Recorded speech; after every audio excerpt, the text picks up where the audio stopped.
Hello again, Planet Earth and points beyond. It's the Smooth Thrills Radio Hour, Series 4, and I'm your host, Jason Rutledge.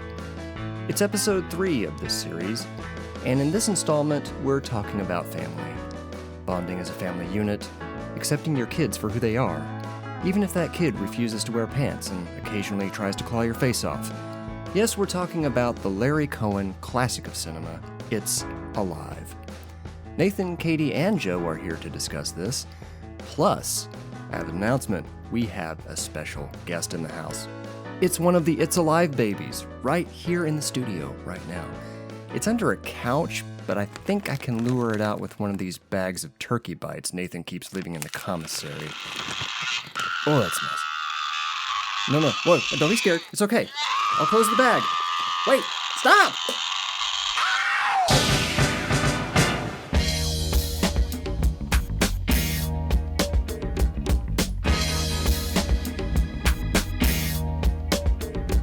At Dollar Tree, so you're gonna have to get 10 more. You gotta find somebody to pay you in shovels. Oh my god. Oh my god. Okay. I'll check out OfferUp. There's got to be an ad on there. Somebody going, "I will pay you in shovels." Well, I guess we'll see if I can do the intro without fucking it up. Okay. So we're going to start in England, 1816. It's the Industrial Revolution. And if you have the misfortune of being working class, things really aren't going that great for you. First off, you're poor. The food is suspicious. Pollution is absolutely everywhere.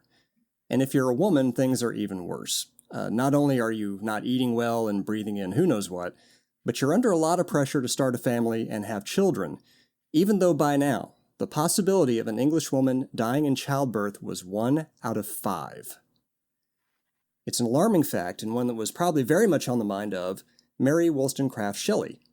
Now, she had already survived having one child, but was under a lot of pressure from her husband Percy to take a chance and have another one. That cloud was hanging over Shelley as she and her husband traveled to Switzerland in that summer of 1816. That was the summer when Shelley began writing Frankenstein, which is, after all, the story of a man whose own creation, his own child, destroys him. Fast forward 150 years or so, and the Industrial Revolution is over, but a new one is underway. A revolution in society. Parents are watching in horror as their own children march in the streets, demand rights and things, possibly even smoke the marijuana cigarettes. Their own kids were trying to make changes, sometimes very violently. The fabric of the world those parents had taken for granted and had taken advantage of for their whole lives was under assault. Their very identities were being questioned and possibly erased.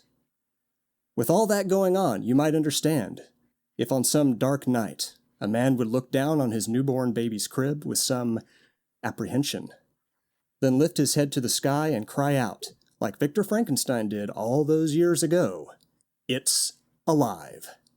Welcome everyone to the Smooth Thrills Radio Hour, coming to you from Old East Dallas. Nathan, Katie, Joe, welcome back. So how are we feeling? Do you feel alive? Feeling good?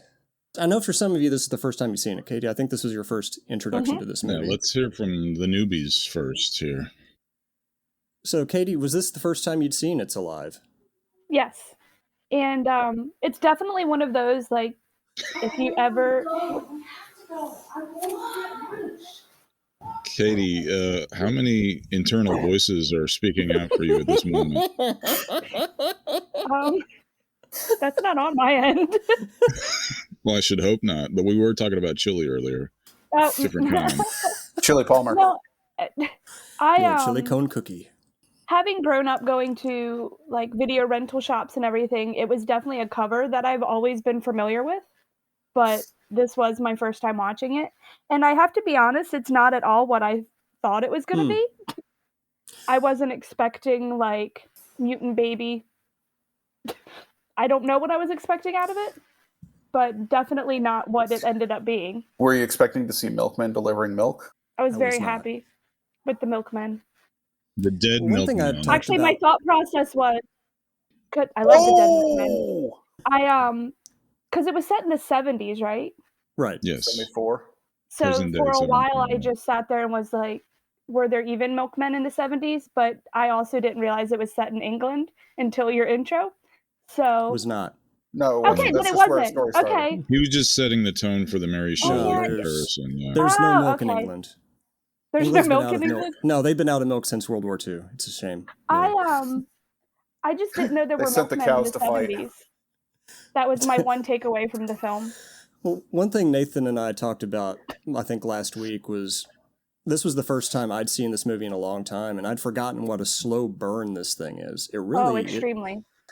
It does take a while to get going. There's not a lot of, nowadays we would put a kill in every 11 minutes or so. 30 minutes of them getting really excited to go to the hospital. The calmest going into labor scene I've ever seen in anything. There was no urgency at all. It was really nailing home that, like, we're happy. Yeah. We're so happy we're going to drop our kid off with this guy that's very suspicious. Now, about to be fair, children. This is their second child in the movie, so they're probably accustomed to this by now. Yeah, but I'm sure there's still, like, contractions and pain and stuff like that would probably make her not as calm as she was, whether you're expecting it or not.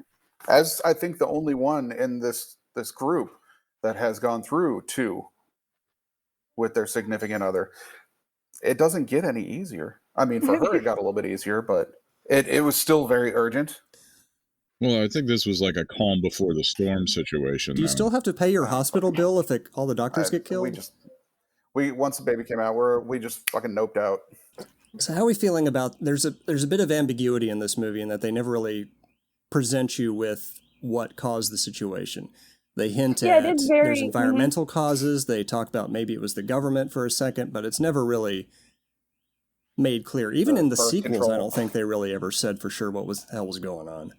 No, but I think he didn't want to delve into that because then you start doing like societal commentary and there's a bit of that in these, but he's more interested in what he would say creating a benevolent like monster, essentially. So you take something that's perfectly innocent and turning it to the worst case scenario, which might go hand in hand with the whole delivery process and why it's so calm and soothing is how would you predict it could end up the way it did, but which is why I think there's not a whole lot of thought into it. Maybe that's why I liked the conversation with the son when he was talking about how it was possible for the mother to die in the birthing process, and then the dad's like, no, she'll be fine.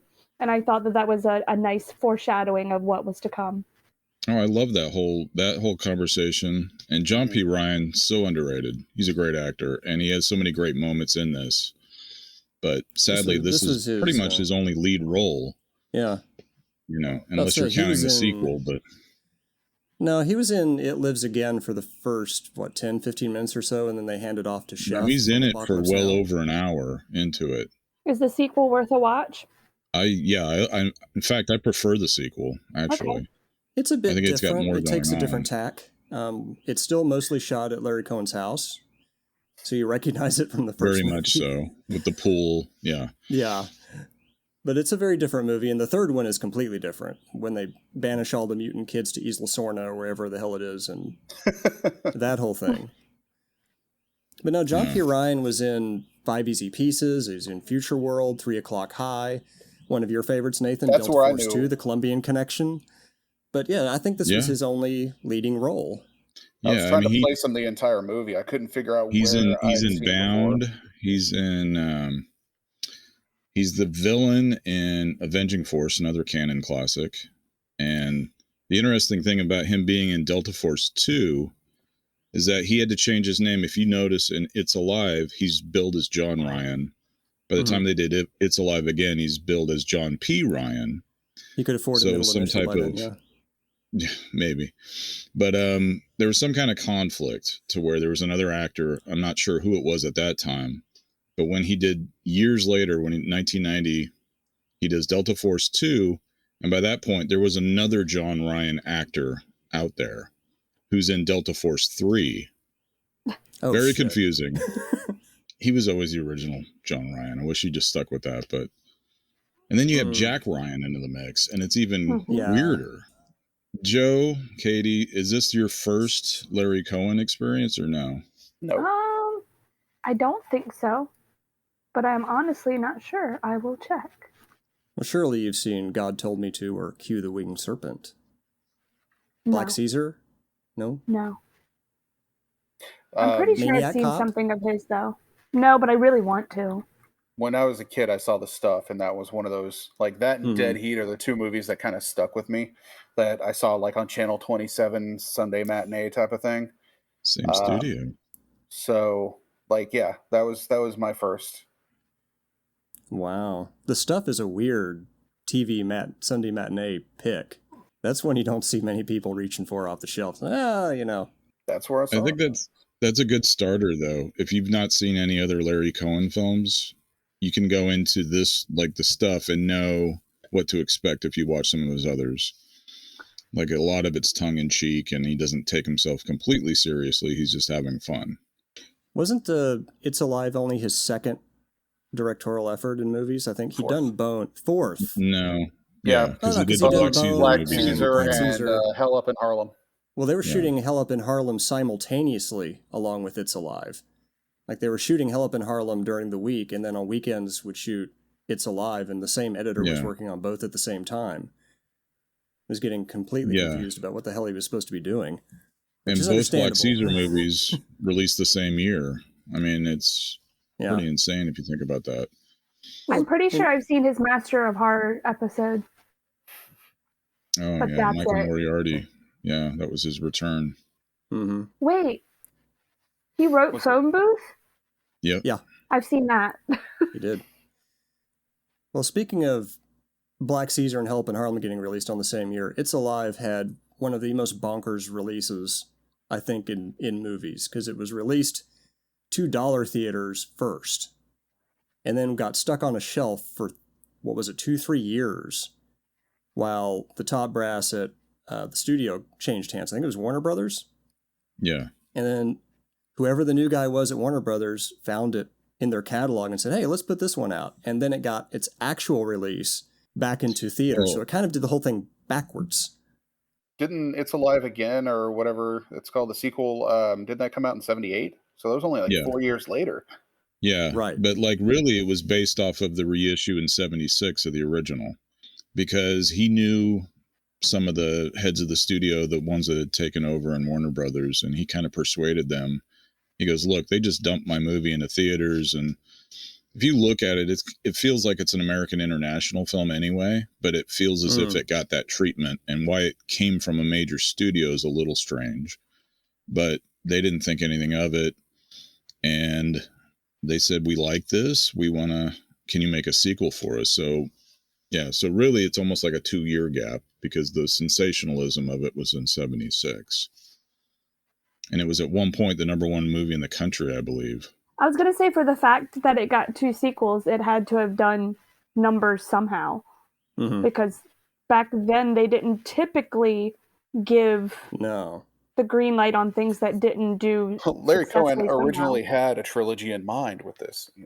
It's going to culminate. I don't know about that. On a mutant baby island. Wasn't the third movie like compensation for getting him to do Return to Salem's Lot? Or something like that? Well, he made a deal, like they weren't exactly straight to video, but they were looking for movies that would flourish on home video at the time. Although I believe both of those films he did had theatrical runs, very brief ones.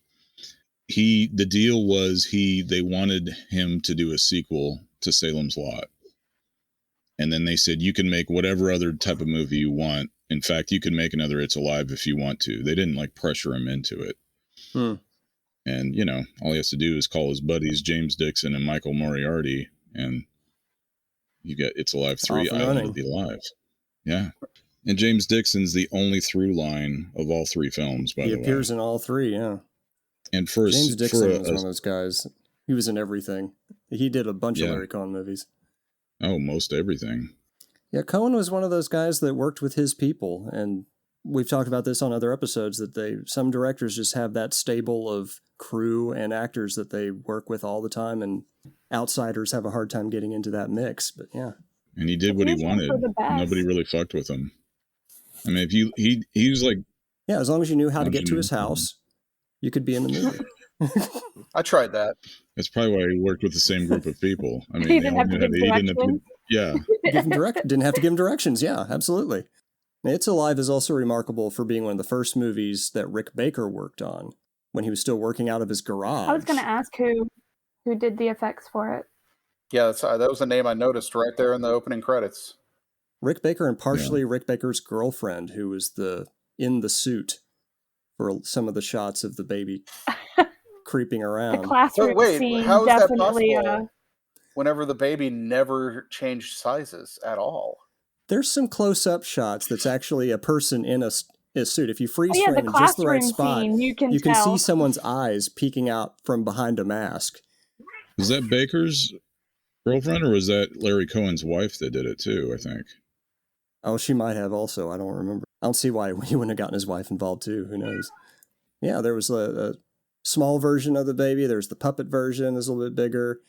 At the end, when he's wrapped up in a towel, it's actually a dog, I think, and not the baby itself. Well, you can see like a tail stick out at one point when he messes with Who's the towel. Who's to say that weird ass baby wouldn't have a tail? Yeah, we never saw the baby ass at any time. Baby if ass. you watch the third one, you see baby ass in the sequel. Yeah, you see a lot of baby ass in the third one and some in the second. Is Warwick Davis in the third one? I really wish. That would have been gold. But you've got Michael Moriarty in it and Karen Black. I mean, what more could you want? One thing I noticed through all three of them, but especially in the first one, that the focus is almost entirely on the father, which I thought was a little strange. The mother just kind of disappears and rocks back and forth in the middle of the room watching cartoons, and that's about all she does. Well, I think it would have to be... It's a very male-focused movie. Well, yeah, because the woman's not going to want to destroy it. Well, and then also she's also going through trauma. Taking care of it. Yeah. Mm-hmm. She's secretly caring for it that the viewer can't know yet. There's the whole thing with the brother kind of escaping, and maybe she knows he's on his way to the house, maybe not. And I think Sharon Farrell doesn't get enough credit either, because her performance is pretty great. Yeah. Like, because she starts getting weird. Yes. And like he can't trust her. Slowly. Yeah. It's gradual. It's a very gradual process. I wanted to watch a whole movie of her in that process. Just the evolution of that it was very interesting to me. Whereas the guy, you know from the start, he's like, this baby ain't no relation of mine. Probably just a coincidence.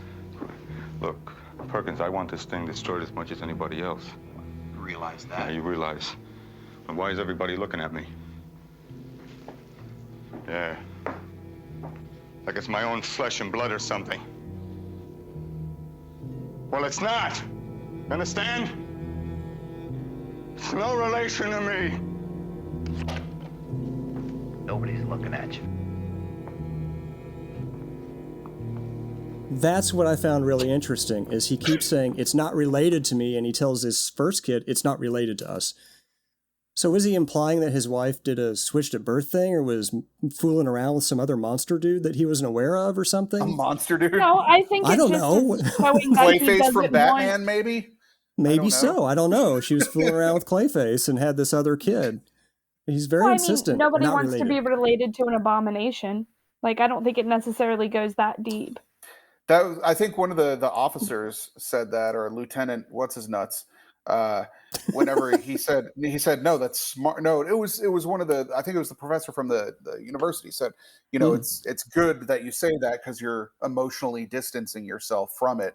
It makes this process easier when we destroy it. So I think that's obviously, I think what he was doing was just mentally preparing himself for the eventuality. But big twist, you don't see him falling in love at the end and then putting his coat on him and running out the sewers with him. And then he does kind of turn. He realizes that he hurt his child. Yeah. And now he's becoming like the mother in a sense. Yeah, he totally like flipped around. That's the great thing. I think we talked about whether or not this was planned as a trilogy. It Lives Again. It wasn't, but it's a really good sequel in the sense that it continues the themes the way you wouldn't expect, maybe. Well, I think that just speaks to Larry Cohen's strength as a writer. Why didn't we get a stuff too? Still stuffing He it? was. I think he wanted to do one. He wanted to. We be stuffing, How did it do when it came out? stuffing up in Harlem. Crossover movie. Yeah. Yeah. How did the stuff do? I don't really remember it.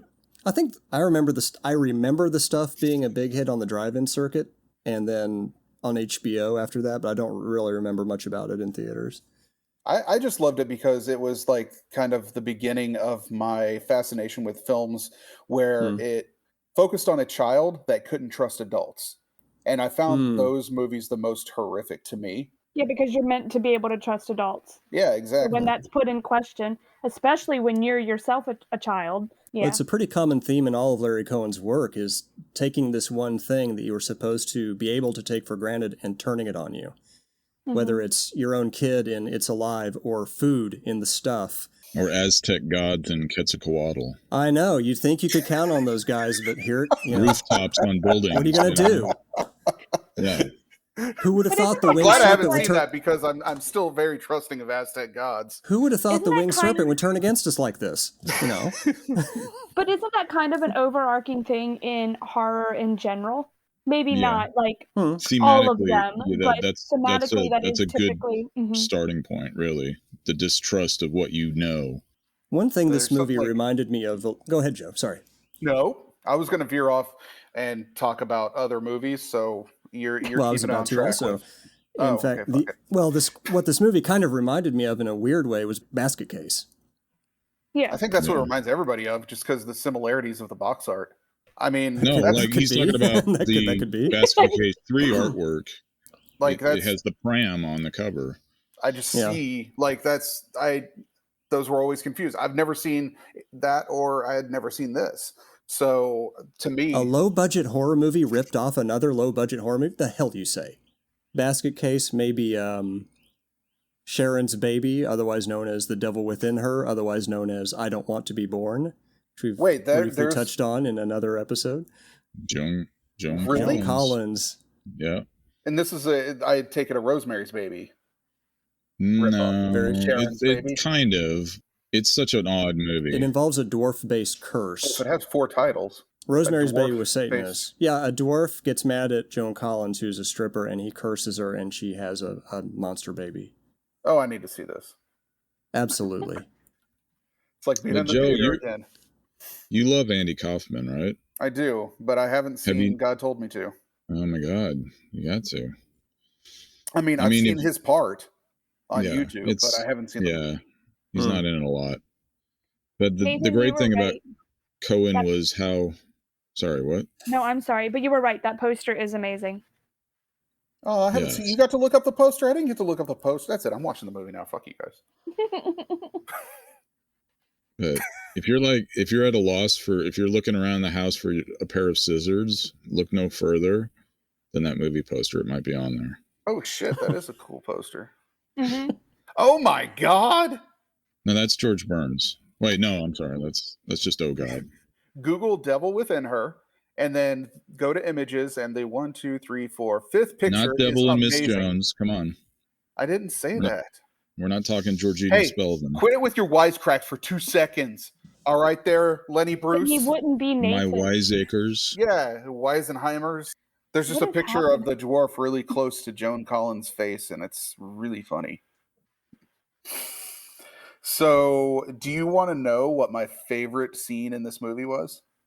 Sure. Nathan, I'll bite. Catherine, No, that's not my name. Oh, what is That- your full name? there's a Katie? Ting Tings Is it? reference right there. Yes. Okay, I apologize. No, it's okay. But, sure, I would love to know what Katie. What your favorite scene is. My favorite scene is whenever they get to the school and they're all running in and everything. They sound like the Where they hamburger had to- when they run into the school. Shut up, Jason! Sorry. Shut up! It was their stomachs growling. They were hungry. Okay. They used they used this just weird thing to bridge 2 takes, and it was the policeman bending over to drink out of the children's water fountain and stumbling as he's taking a drink. and regaining his composure and getting up. And it's just amazing. It was just the best thing. It's one of my favorite things I've ever seen in a movie. Oh, that's high praise. It was. Yet you didn't like it. You got to admit. I didn't like it. I loved that scene or that clip. I'm really curious at the beginning when he goes to wake up the son, how drugged that cat is that's in the bed. Because when he starts like rubbing the cat on him or whatever the hell he's doing, that cat is out of it. I think that the cat was already dead. No. They just found a dead cat. You know. They just found a dead cat and rubbed it on the child. Yeah, and then like later on they just threw some ketchup on him. There you go. You were attacked by a baby. He was probably really trusting of that baby too, because he's been hanging out with this 11-year-old for years. It even changed the cat's perspective on children. It taught the cat to hate. By the way, and I'm sure Jason remembers this, It's Alive played a shit ton on USA Network back in the 80s. And it was always on Commander USA's Groovy movies, along with It Lives Again. Oh, yeah. I'm sorry, Commander USA? Yes. Commander USA. I'm not familiar with Commander USA. I was in the Rhonda Shear era. So that came and I think it actually had graced Up All Night a few times, but the contract had run out by that point. But I remember it always being on Commander USA, and that was in the afternoon on a Saturday. Oh, yeah, it would come on right after Kung Fu Theater usually, and his movie was either going to be It's Alive or Manos Hand of Fate or Simon King of the Witches. And I think there was one zombie one that was Death of Bruce Lee. Heavy rotation. I've seen Manos. You probably did, and it had some silhouettes in the bottom, and they cracked wise. It's just not often you guys say titles that I'm like pretty sure I've seen. Well, they showed American Werewolf in London quite a few times. I do love that. Commander USA. The episode 1. No, they didn't show Phantom Menace. It was already off the air by that point. Yeah. It's alive! I'm a bit surprised. It's like, did everybody hate this movie or what? I mean, I didn't hate it. I probably will never watch it again. Yes. Yeah, definitely. Like, I really don't think I hated it. Like, there wasn't anything that made me hate it. I just didn't enjoy myself watching it. I was more interested in the environments, the era, just like seeing the different stuff, because it's all very real. Like you're watching like Cheech and Chong, where they show the streets. You know, it's very of that era. It's very organic and just exactly as it was. It's not like, it doesn't feel like it was fluffed up for a movie. I feel like for that subgenre of thing that may be otherworldly, attacking people, there are other films I'd rather watch. You know what I mean? No. If that makes sense. Okay. So a mutant baby that makes noises like one of the killer tomatoes doesn't really work for you, or it does? It totally does. See, I like the premise a lot. I think that the premise is really interesting, and it actually like reminded me of one of the first scripts that I ever actually finished that was about mutant babies. And it's of course it's terrible, but it reminded me of that. I hadn't thought about it in years, but I was like, holy shit, mutant baby. And yeah, but it was like focused on a factory of discarded mutant babies that would have been close to the premise of the third movie in this series. Oh yeah. You said the island. I did like the whole bit at the end where there was like another one was born in Seattle. I did like that. Which that carries into the sequel, by the way. So is it directly right after this, or is there like time? Because in the sequel they mention that mutant baby in Seattle also, but they're in Arizona. What? So they're already on like the Seattle. Right, but there's a character that comes into play that was one of the parents of that. So it's sort of like a lost story in the series is what happened with the Seattle baby, because they've already moved past that by the time they get to the second movie. Although it is referenced. Well, I think you'd know by that character's motivations that how that went, actually. You don't really need to tell that story, but... The Seattle baby ended up not killing anybody. It just grew up and pioneered grunge music. So... Okay. At any rate, it picks up the pieces from the first one and kind of creates a good sequel based off of the premise, and It's interesting, and it's my favorite of the three. Actually, I love the first one, but the second one, I love the pacing a lot more, and you just become engrossed into it. It flows right off the better. I bat. think it says something about Cohen as a writer that he didn't take the easy route and do the Seattle story, that he sort of moved straight past Yeah, you could easily have just repeated the same. Something you were expecting to happen didn't, and goes in a different direction. And the same for the third. I never would have predicted the third going the way it did. I don't think any of the characters did either. No, probably I'm not. just assuming because they're on an island. Well, as always, like any third movie in a series, you have to make it something completely different, or it's just retread of the same thing over and over again.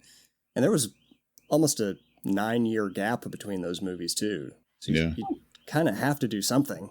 You can't just do a straight remake like 2009, where they attempted to do that. How involved was Cohen in that 2009 remake? Was he even... I don't think he was hands-on. I think it was just one of those glorified executive producer credits, possibly, because he, created it. I never saw it. I don't know. I think he has a screenplay credit, and that's as far as it goes. But I never saw it. Well, I mean, he wrote the original. He just passed away in 2019, didn't he? Right. Did he? Yeah. Mm-hmm. Yeah, just like a couple months after my January marathon, where I watched everything he ever did. God damn it. It wasn't As if related to... I couldn't think you could be any cooler, Nathan. I thought that was a Larry from the Three Stooges marathon. It was Larry Cohen? It was both. Or Larry I was Storch. watching some of the short subjects in between, Maybe you're going back and hitting the entire Hello Larry DVD box set. Perhaps. Yes. Maybe that was it. Yes. Well, I love Donna Wilkes, so especially that first season. Yeah. So we have Jason. Are you had to be a fan of this? You've seen the sequels. Mm-hmm. Again, I think like you. I think I was more a fan. Glowing review. Well, no. I mean, it's not one of those things that I go back and watch often. I think the second one is probably the best one of the three.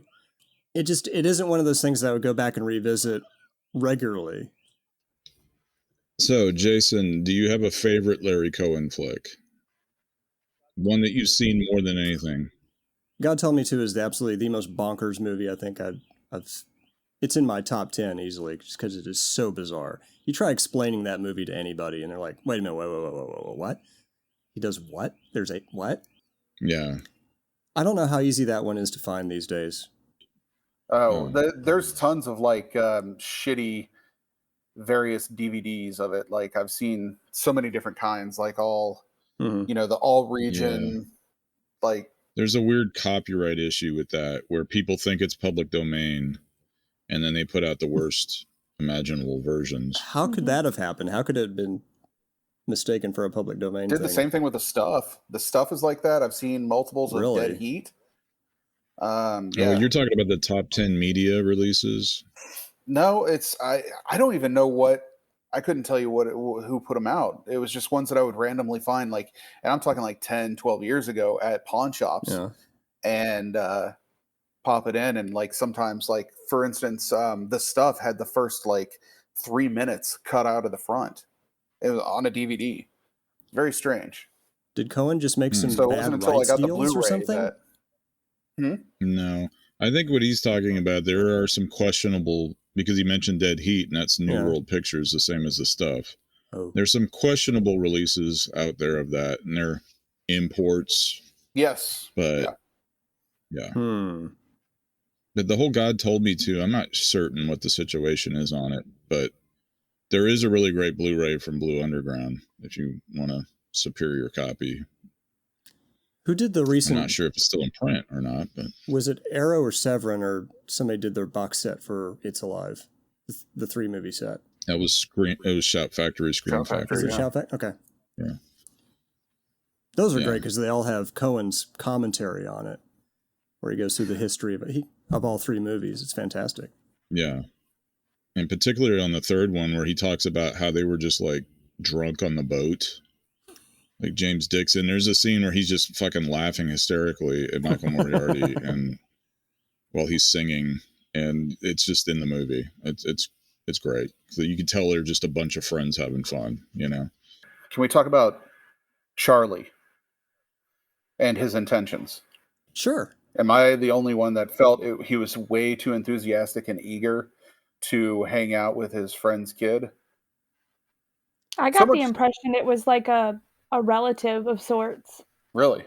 That's how I took it. Or I know they family didn't friend, say anything. Yeah. Well, whenever they were first like, you're going to go over to Charlie's house and he's going to take you to school and all that stuff, I thought Charlie was the boy's friend and, you know, like of his same age, and he was going over to his family's house. So whenever they dropped him off with this adult, this grown-ass man. Yeah, who's very alert and awake at this time, whenever they're on their way to the hospital and they're dropping him off and he's just like, hey, and they're like waving. He's like, hey, see you later. Yeah, I took it as like an uncle, like maybe it was a sibling he's or like something like that. Honorary uncle. He's just like a friend of the family, and they've known this is going to happen, so that's why he's prepared, I think.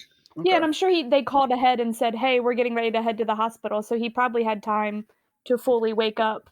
And in 74, it was okay to just slap kids on the ass whenever to tell them to get in the car, right? I'm being legit. Like that. It seems like that's of that era, but it's still like very what? I wouldn't know from personal experience, but I suppose it was okay. I don't remember anybody saying anything about that. You were an adult in 74. I was just curious how many asses you spanked. Get in the car. I don't want to get into that. Okay, that's the car or the. That was nice. But yeah, I just he felt very. You detected something sinister there, maybe that. Yeah, I didn't read that like that at all. Either. I think that would have been one too many things to put in the movie. Maybe they started to and then they abandoned it. Yeah, I don't know. But it really tacks on to the not being able to trust things that you should be able to normally depend on. I'm not entirely clear why the brother was in the movie at all, really, but okay. Yeah, because whenever he ran home and he was going into the basement, I was like, oh shit, he's about to get shot. Or Charlie's going to pop in and he's going to get shot because Dad's going down there with the gun to shoot the baby. Didn't think I'd say that. That would have been an interesting plot point if he actually shoots. Yeah, that's what I thought was going to happen. It was going to be an accidental thing there, but nope. Missed opportunity, maybe. But to Katie's point about the mistrust of adults, you've got now Charlie has to like keep him away from the television or any sensationalism about this incident because everything's fine. And even John Ryan's told him, oh, the baby's fine. He's just not coming home yet, you know. He's not, yeah. So it is odd, but then you have that mistrust to where, well, now I have to play that game and I'm lying to you and not telling you everything. Yeah, how do you recover from that story? How do you tell your kid, he's fine, he's just not coming home yet, and somehow bridge that into, when I said fine, let me be clear what I had here. He's got a bigger hat size than you do, son. What? We had to sell him to the zoo. Well, I just feel like when you're a child, your parents could backpedal on things and you would still accept it for what it was. Yeah. Whereas when you're older, you're like, what are you doing? Like, why are you, you know? Like, why are you bullshitting me, Grandma? Especially if it's your parents. This one's got a tail. You're not fooling me. Who are you trying to bullshit, Granny?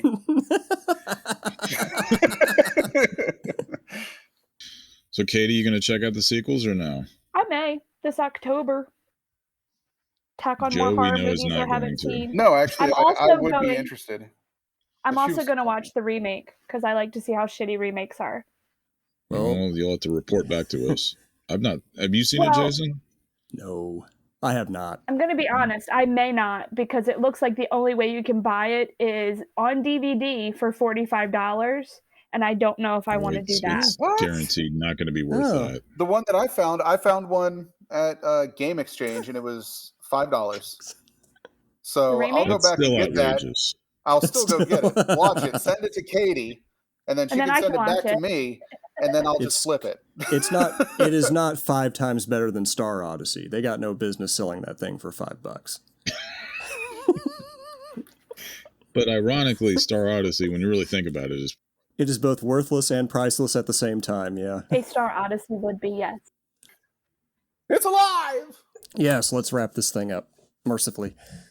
It's worth Shoot watching. this baby in the head. Yeah, definitely. No! We might. I love it now. We'll get the babies back. Bring the For a babies second, I back. thought Jason was Overbite. doing his impression of John Ryan doing Walter Brennan. John in this Ryan or film, John P. but Ryan? John P. Ryan, it's the same dude. Call back. Shit, he shut me down. Okay, I'm gonna go, guys. Damn. No. Don't make fun of family. If nothing else, it's Alive 2, and if you're a Michael Moriarty fan, 3. And the stuff.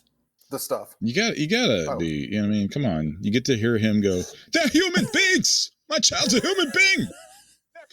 You son of a bitch! That's it. I'm Perfect. gonna watch it tonight. And with that absolutely shocking Michael Moriarty impression, it's Yeah, time to draw yeah. this episode to a close. Thank you all for listening. We'll see you next time.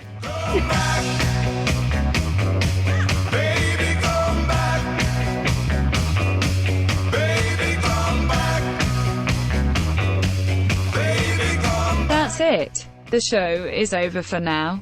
The Smooth Thrills Radio Hour is a production of Ghostcraft and is recorded live in Dallas, Texas. If you have any questions or comments about this or any other episode, please email them to autopilot@smooththrillsradiohour.com. Enjoy the rest of your day.